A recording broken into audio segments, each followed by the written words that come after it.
Hello, everyone, and welcome to the Healthcare Industry Podcast by Camomile Healthcare.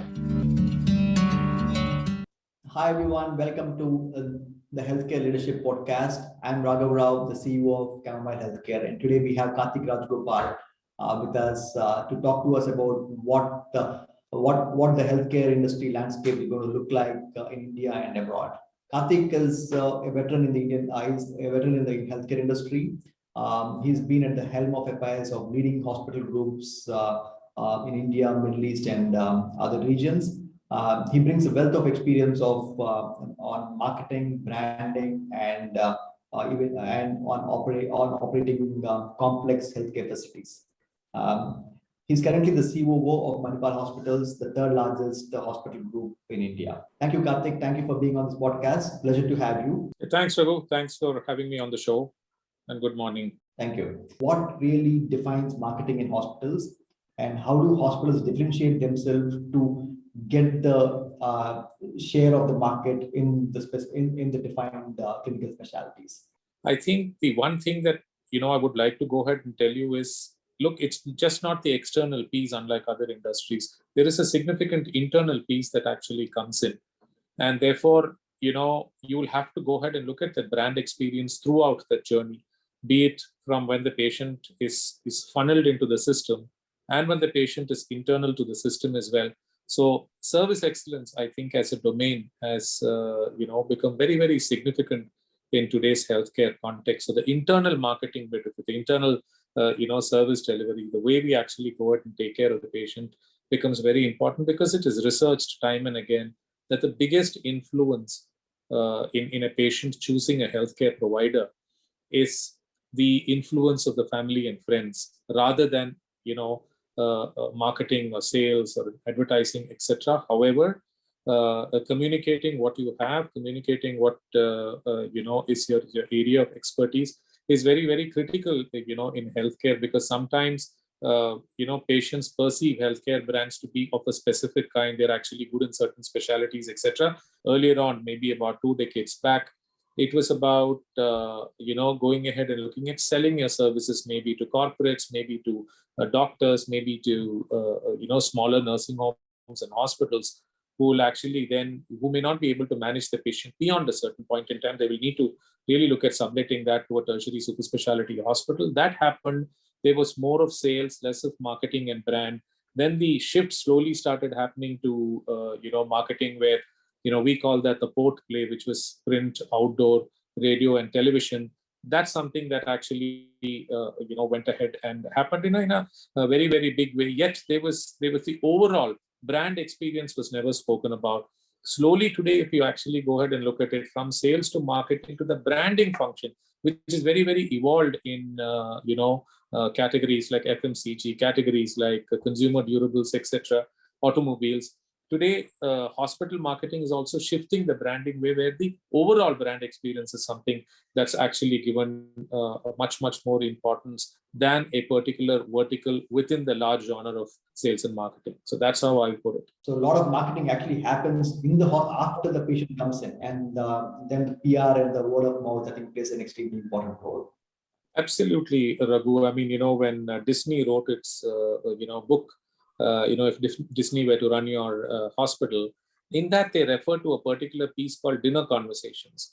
Right. And that came from the fact that families do have dinner together, and what conversations are they having about the brands that they've been able to go ahead and buy or get influenced by. And therefore, it's very, very important in a hospital context that what are the kind of dinner conversations that people are having about the brand experiences they had in the hospital. Because in India, illness and marriage have a very, very distinct similarity that both bring a lot of people together.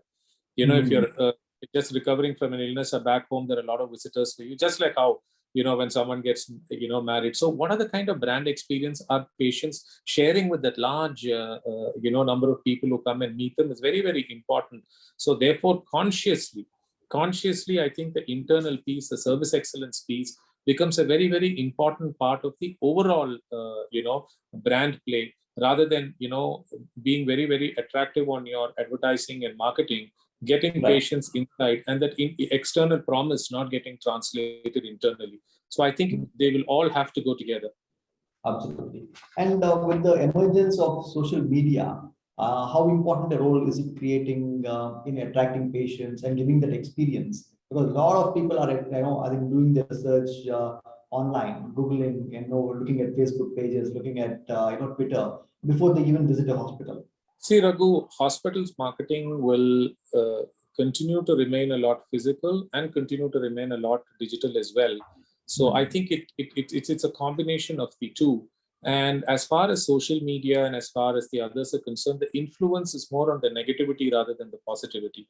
Because people are looking, when they actually go ahead and choose brands, they're looking whether there are some negative stories about the brand much more than the positive reviews, because positive reviews, they're actually meeting the clinician, they're going ahead and having other influencer points to actually go in. But just to go ahead and satisfy themselves, they tend to go move into social media to go ahead and find out. I'm not saying that positive experiences don't work, but as they start to go into social media, and we do have, and most organizations have the online reputation management to come back and let us know. As far as social media is concerned, I think a very, very honest way to go ahead and look at feeding into what patients have written to us about, or written to a brand about, rather than actually being either silent or probably trying to go ahead and look at countering the patients on what they've written, etc. See, all these are the influence points as far as social media is concerned. Because if you look at the chain of decision making, there is obviously the brand, there is a clinician, there may be a referring physician in between, there may be family influences why patients are leaning towards certain brands, etc. So social media is more of having to look at maintaining neutrality stroke positivity, rather than having to go ahead and look at a lot of negativities. Right. And what formats in social media? Yeah, we have Facebook, we have Instagram, we have Twitter, and then we also talked about WhatsApp marketing. What probably is working well for hospitals? Given that even for a hospital, a multi-specialty hospital, catering to a private sector multi-specialty hospital, predominantly caters to one section of the society. What kind of a media are they referring to? And are getting influenced by?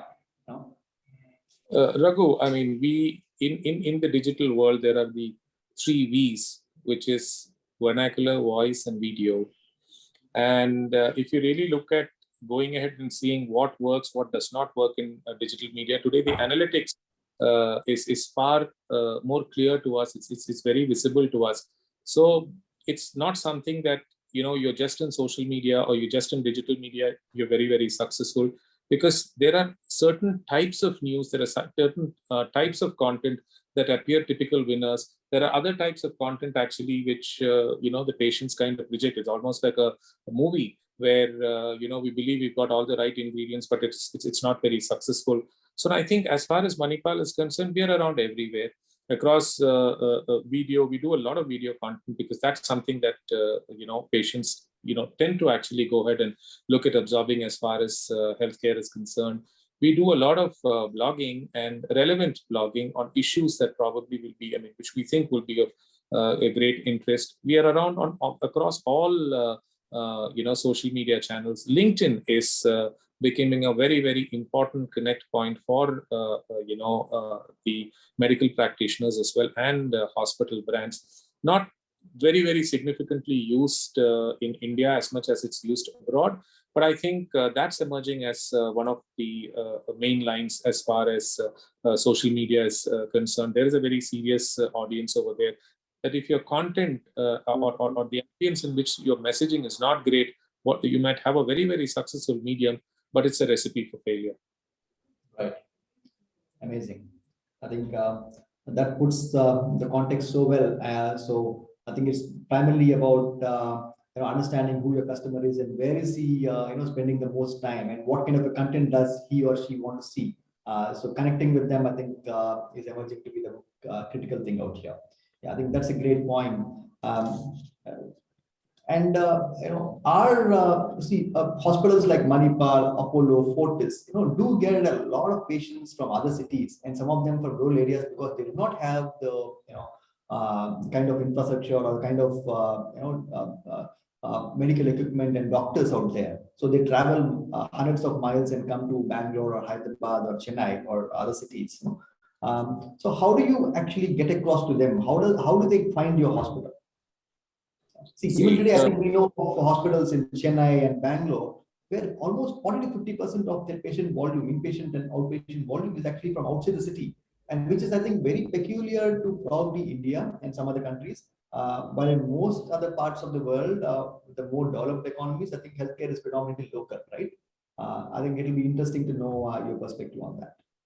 Raghu, this has been a trend that has been followed over the last, 3 decades. In fact, when healthcare systems across the rest of the country probably was a lot more limited. However, the first and the primary insight is the trust that patients across these geographies, East, Northeast, etc., have on the southern healthcare systems. Now, some brands have become household brands, in those parts of the country.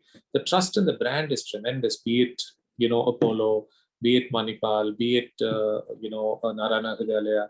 I think all these, brands have got such a cult status or a marquee status in the minds of patients across certain geographies that they continue to actually, go ahead and flow in. And over a period of time, and I think all these brands have tried keeping in touch with them, PR activities. Most of our clinicians here have learned the local language so that when they communicate with the patient, it will be far easier and they start to feel, very, very relaxed, etc. So I think these geographies has been a significant brand pull rather than a sales push that is there. So the sales or the marketing or the communication activity that we do is only a sustenance and a reinforcement. However, the main thing is that the brand has a very, very well-entrenched space in the patient's minds. And that's what is actually picking more for us than anything else. Wonderful. I think that's amazing. So it's a multi-pronged approach that hospitals really follow. I think you have urban customers, you have rural customers, semi-urban customers, and of different socioeconomic status, so different educational status. So I think certainly it's very complex. I think probably this one of the very few industries who caters to such a large cross section of patient segment of customer segments. See, I think if you draw it, if you want to actually compare it with any other industry, let's say an FMCG or a consumer durable company, all of them are targeted at certain type of customers. But in healthcare, I think it is so broad that it may probably. Are we right in saying that it's probably much more complex than other industries in terms of reaching out to customers? Because you have someone who cannot afford a hospital but will still need to come to you, because you are one of the few facilities which are offering that service. See, Raghu, I mean, every industry has their own, consumer segments, and where they actually go across price points with different brands, etc. It's something similar in a way, in hospitals as well. You do have different price points, different physical infrastructures when it comes to going and choosing consumer basis, etc. Because you move up in patient care from multi-sharing rooms to, suites, etc. So I think the key here is it's similar in a way to rest of the industries and dissimilar in a way. Similar because we do also have different price points. We do have different, wouldn't say service angles, but different price points. But it dissimilar in a way that the rest of the industries like FMCG, etc., can experiment with a different product at a different price. For us, the product delivery and the service delivery is the same. So that's the only dissimilarity, but there are points of similarity as well. What does a typical marketing department or a marketing function in a hospital look like? Let's take it, a private sector multi-specialty hospital, because that's the segment that is growing the fastest and is in the eyes of most of the private investors and hospitals. Which is the largest distribution piece, and where we can actually find similarity to retail, etc., are the referring physicians, the smaller hospitals, which at some point in time need to sublet the patient to a larger hospital to be taken care of, because that would be an ailment that they can't handle beyond a certain stage. So we do have a very, very a large piece of the referral clinicians, or the a team handling the smaller hospitals.